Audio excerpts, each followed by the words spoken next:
कुछ दोस्तों आज हम बात करेंगे डोनाल्ड ट्रंप की। उसने एक और जंग को जन्म देने का सारा बंदोबस्त कर लिया है। इंडिया आज इस स्टेज पे पहुंच चुका है कि रशिया जैसी एक बड़ी ताकत को वो डिफेंस सिस्टम दे रहा है, वो वेपन्स दे रहा है और वो उनके साथ डिफेंस स्ट्रेटजी में आगे बढ़ता हुआ नजर आ रहा है। ये रशिया को डरा रहा है जो कि इंडिया का बेहतरीन दोस्त, चाइना के साथ अच्छी बॉन्डिंग, और आजकल ये रशिया पाकिस्तान का भी हिस्सा बनता चला जा रहा है। रशिया को ट्रंप बोल रहा है कि भाई तुम्हारे पास सिर्फ और सिर्फ 10 दिन का टाइम है।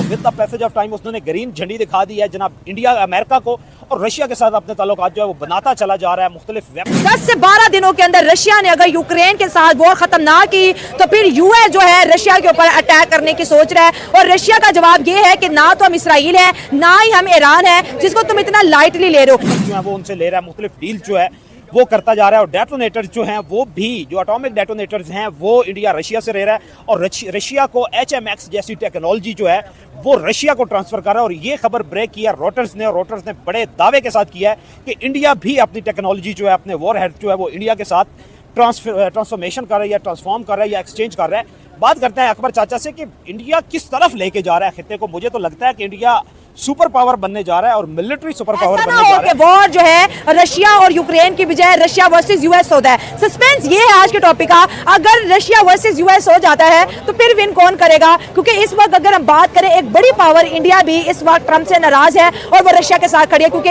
एक हफ्ता पहले ट्रंप ने सेम यही चीज इंडिया के साथ की, नेटो से इंडिया को डराया और बोला कि अगर रशिया से तेल लेना बंद नहीं करोगे तो हम आपके ऊपर सैंक्शन इंपोज करेंगे। और साथ साथ उन्होंने इंडिया की एक बहुत बड़ी कंपनी को भी बैन कर दिया था। इन्हीं चीजों के ऊपर आज हम बात करेंगे कि ट्रंप जो है पीस प्रमोटर के नाम पर जी वोट लेके सदर बना और आज जो है पूरी दुनिया में जो है जंगे कराता फिरता हमें नजर आता है। तो अवाम की तरफ बढ़ते हैं और जान खबर मैंने सुनी है ना, जैसे मेरे ऊपर सख्ता तारी हो गया। अच्छा कि भाई देखो हम साथ आजाद होने वाला मुल्क, हाँ, एक दूसरे हमसे ज्यादा समझ नहीं आती उनके सियासतदान मुखलिस है उनके साथ या उनकी अवाम उनके अपने मुल्क के साथ मुखलिस है। समझ नहीं आती कि वो कैसे तरक्की करते हैं। मेरी तो ख्वाहिश थी, बहुत ख्वाहिश थी, मगर हालात ही ऐसे कि मैं इंडिया जाता, वहाँ जाके देखता कि लोग क्या करते हैं, किस तरह वो आगे बढ़ रहे हैं। और वहाँ पे एक और बात ये है कि वहाँ पे अवाम और हुकूमत के दरमियान जो एतमाद है ना, वो मैं कहता हूँ कि कोई 120% है कि एक अवाम ने ऐसे हुकूमत को जकड़ा हुआ है कि अवाम की जो मंशा व मर्जी होती है उसी के मुताबिक हुकूमत जारी होती है। आप लोग ये देखें कि गुर्बत से निकाल के नरेंद्र मोदी अवाम को बाहर लेके आए हैं, बेहतरीन टेक्नोलॉजी का सेटअप दिया है, हर घर में घी हो, और आप जो महीने की कंजम्पशन होती हैं, जो डेली चीनी, घी, गंदम, वो नरेंद्र मोदी की गवर्नमेंट जो है वो दे रही है और टेका जा रहा है, मजबूत करता जा रहा है। और आपने ये देखिए कि इंडिया इस स्टेज पे पहुंच चुका है कि वो रूस को HMS जैसी टेक्नोलॉजी दे रहा है।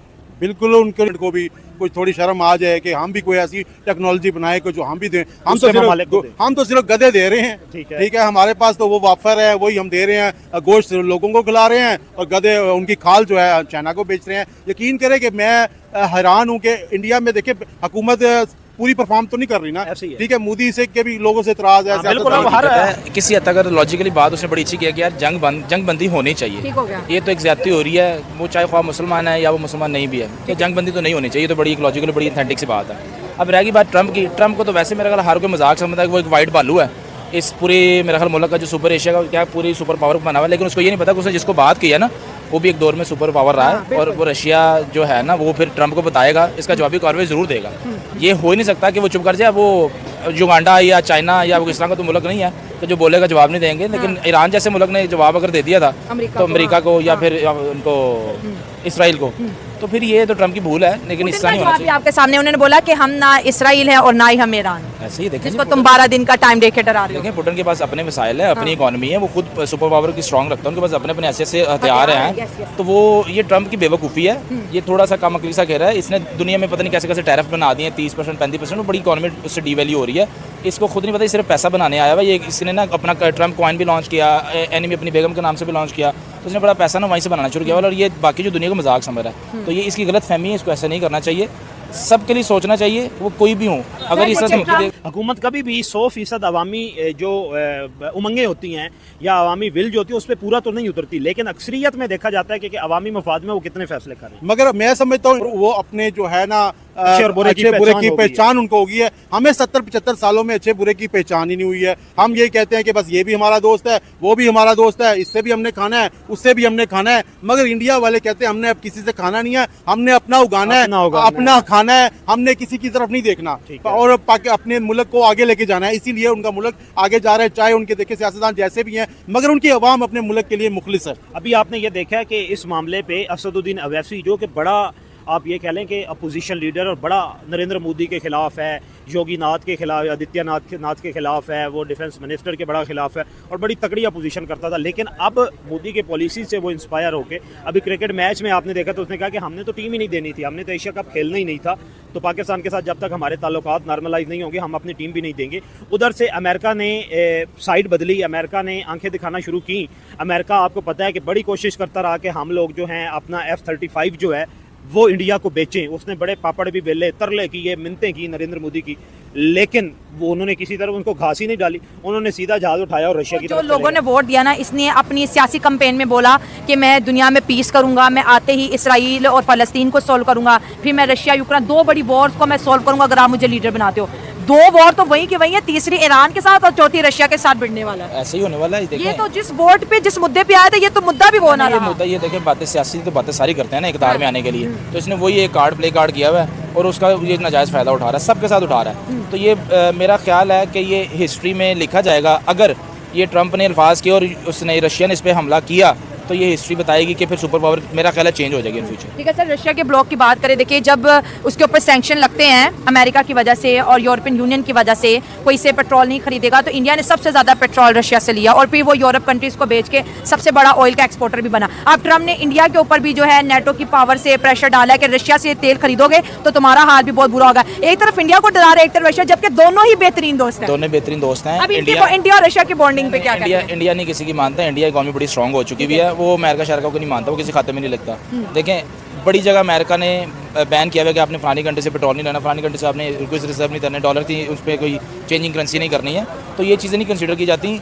हम सोचने को तो बहुत कुछ सोच रहे हैं, लेकिन इंडिया और रशिया आपस में एक हैं, उनकी ट्रेडिंग हो रही है, उनकी इम्पोर्ट एक्सपोर्ट हो रही है और उन्होंने लेते रहना है। और देखें वैसे भी आ गया दौर आने वाला, EV में कन्वर्ट हो गया। इंडिया मेरा ख्याल अभी तक 25% EV में कन्वर्ट हो चुका हुआ है और रशिया भी हो गया है, चाइना भी हो गया है। अब पेट्रोल की किल्लत वैसे आने 20 सालों बाद में खत्म होने वाली हो जाएगी, तो हम वैसे EV में कन्वर्ट हो रहे हैं और ये जो तेल की जंगें हैं वैसे खत्म हो जानी है। ट्रंप साहब पहले 6 महीने पहले अमेरिका इंडिया की बहुत सपोर्ट कर रहा था, मोदी की इलेक्शन कैंपेन की, मोदी ने उसकी इलेक्शन कैंपेन की। ट्रंप कहता था कि अब की बार जय हिंद, नमस्कार, सत श्री अकाल दोस्तों, आप देख रहे हैं P5 न्यूज। P5 न्यूज में आपका स्वागत है। दोस्तों आज हम बात करेंगे ट्रंप टैरिफ की। भारत एक संतुलित समझौता चाहता है जो उसके 140 करोड़ लोग, विशेष रूप से 70 करोड़ कृषि निर्भर आबादी के हितों की रक्षा करे, जबकि अमेरिका अपने उत्पादों के लिए भारतीय बाजार में अधिक पहुंच चाहता है। दोस्तों अमेरिकी राष्ट्रपति डोनाल्ड ट्रंप ने भारत पर 25% टैरिफ लगाने की घोषणा कर दी है। ट्रंप ने इसकी जानकारी सोशल मीडिया प्लेटफॉर्म X पर दी है, लेकिन ट्रंप ने भारत पर टैरिफ थोपने के साथ जो मैसेज दिया है उससे लगता है कि भारत और अमेरिका के बीच ट्रेड डील को लेकर सहमति नहीं बन पाई है। दोस्तों दरअसल ट्रंप टैरिफ को लेकर लगातार दबाव वाली रणनीति अपना रहे हैं। दोनों देशों के बीच इस मामले को लेकर कई बैठकें हुई। अगले महीने अमेरिकी व्यापार प्रतिनिधि मंडल भारत आने वाला है। फिर अचानक ट्रंप का ये ऐलान क्यों, इसका जवाब ढूंढने की कोशिश किया जा रहा है। दोस्तों यदि आप हमारे YouTube चैनल P5 न्यूज को सब्सक्राइब नहीं किया है तो लाइक, सब्सक्राइब के साथ साथ बेल आइकन घंटे को भी दबा लीजिए, क्योंकि सबसे पहले इस तरह के वीडियो का नोटिफिकेशन आप तक पहुँचे। वीडियो अच्छी लगी हो तो अपने दोस्तों को शेयर करिए। तो चलिए बिना देर किए शुरू से लेकर अंत तक देखिए और कमेंट करके बताइए। धन्यवाद। पार और मोदी कहता था आपकी बार ट्रंप सरकार, तो ये अब जो वार हुई है हमारी, उसके बाद एकदम से अमेरिका ने आंखें फेर ली है। ये क्यों फेरी हैं, इसके पीछे क्या वजह है, ये नाजरीन को जरा पेचीदगी में और गहराई में जाके समझाएं। देखिए ये बात किसी को समझ नहीं आ रही, मगर मेरे जैसे नाकस बंदे को समझ आती है। ये तो आप 60 साल के लगते हैं। 49 ईयर्स ओल्ड हूँ, मगर 40 साल का मेरा तजर्बा है। 40 साल से मैं देख रहा हूँ अमेरिका बगैर मकसद किसी को हाथ नहीं मिलाता, उसका कोई ना कोई नो फ्री लंच जो उनका वो आप फार्मूला है। बिल्कुल देखिए होना भी नहीं चाहिए, क्योंकि आपके पैसे तो नहीं है ना, आपकी गवर्नमेंट के, आपके आवाम के पैसे है ना, आपको उसका हिसाब देना पड़ता है। तो लिहाजा पाकिस्तान सा काम हो सकता है आपके नजदीक मुशर्रफ के साथ अमेरिका ने बनाई थी, तो उस वक्त अफगानिस्तान पे उसने हमला करना था और अफगानिस्तान पे हमले के लिए हमने अड्डे दिए, ठीक हो गया। पीएम मोदी ने अब ऐसा पुतिन को भी पाकिस्तान, यही अब तो खैर समझाया अमेरिका को कि इतनी रूस क्या एशिया और नाटो के खित्ते में बीच किस चीज की जो भी जरूरत है, मतभेद है, इसराइल की और उन्हें ईरान की बातचीत से वॉर ही हुई